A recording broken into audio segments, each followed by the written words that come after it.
चलिए अब आपको दिल्ली के भारत मंडपम में लिए चलते हैं, जहां पर्यावरण संरक्षण का संदेश देने वाले वन महोत्सव का आगाज हो चुका है। यहां अलग अलग स्टॉल्स पर इको फ्रेंडली चीजें मौजूद हैं जो वेस्ट होने के बाद मिट्टी में मिल जाती हैं। देखिए हमारी संवाददाता मनीषा लड्डा की एक खास रिपोर्ट।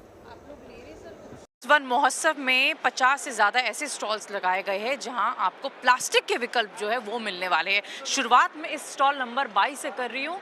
फॉरेस्ट कलेक्शन की आपको मैं कलेक्शन दिखा रही हूँ कि किस तरीके से पर्यावरण को देखते हुए ये तमाम चीज़ें अपने स्टॉल में लेकर आए हैं, क्योंकि राखी का समय है तो राखी के समय के लिए इन्होंने राखियाँ यहाँ पे जो है वो रखी। लेकिन ये आम राखी नहीं है, ये प्लांटेबल राखी है ताकि त्योहार भी मन सके और पर्यावरण की रक्षा भी की जा सके। इस राखी को पहनने के बाद आप जो है नेक्स्ट डे या जब भी आप चाहो तो इस राखी को जो आप देख रहे हो इसके अंदर बीज है, उसको आप मिट्टी में डालकर उगा भी सकते हैं। सबसे डिफरेंट चीज़ यहाँ पर नज़र आने वाली है वो है ये प्लांटेबल कैलेंडर्स। ये आम कैलेंडर दिखने में तो लग रहे हैं, लेकिन ये अलग क्यों है वो मैं आपको बताती हूँ। क्योंकि जिस तरीके से मैंने आपको बोला कि यहाँ पर आपको जो है बागवानी उपकरण मिलने वाले हैं, तो उसी को देखते हुए ये कैलेंडर बनाया गया है। सपोज ये जुलाई मंथ का कैलेंडर है और जुलाई महीना इन्होंने बनाया है टमाटर के लिए। तो जब ये महीना ख़त्म हो जाएगा आप इसको मिट्टी में डालिए, पानी डालिए और टमाटर उगाएगा। जी हाँ, तभी इसका नाम प्लांटेबल कैलेंडर्स है, क्योंकि इसके अंदर जो है अगर आप ध्यान से देखोगे इसमें आपको बीज मिलेंगे।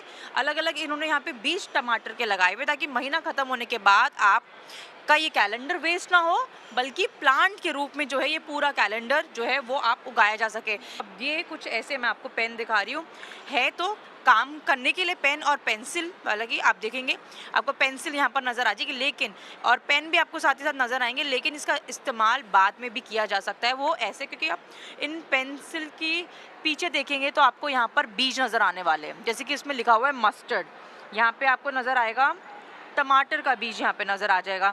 तो बेसिल हो, तमाम चीज़ें आपको यहाँ पे अलग अलग सीड्स नज़र आने वाले हैं। ताकि तो मैं आपको लेकर आई हूँ एवरग्रीन नर्सरी में, जहाँ आपको सिर्फ देश के नहीं बल्कि विदेश के भी पौधे जो है वो दिखने वाले हैं। शुरुआत मैं करूँगी इन बॉन्साई प्लांट से, और आप देख सकते हैं कि यहाँ पर बहुत सी वेराइटी जो है वो बॉन्साई की आपको दिखने वाली। मान सिंह जी हमारे साथ है। देश की तो बात हो रही है, दिल्ली के भारत मंडपम में कार्यक्रम चल रहा है, लेकिन विदेशी पौधे यहाँ पर लाए गए हैं। क्या खासियत है, क्या योगदान?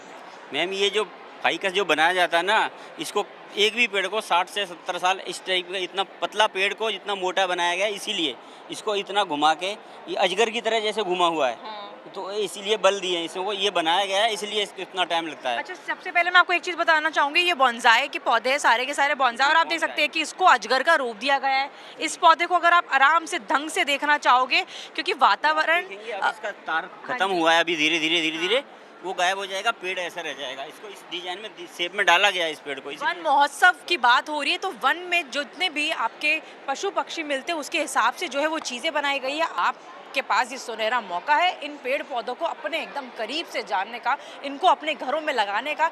और जिस तरीके से पर्यावरण की बात हो रही है, वन महोत्सव की जो है वो शुरुआत हुई है, आप वातावरण को भी अच्छा रख सकते हैं और ये जब आप घर में लगाएंगे तो ये खूबसूरत भी जो है काफ़ी लगेगा और अलग से खूबसूरती जो है वो निकलेगी। तो वन महोत्सव में करीब से इन पेड़ पौधों को जान सकते हैं और यहाँ से ये पेड़ पौधे ले जा भी सकते हैं।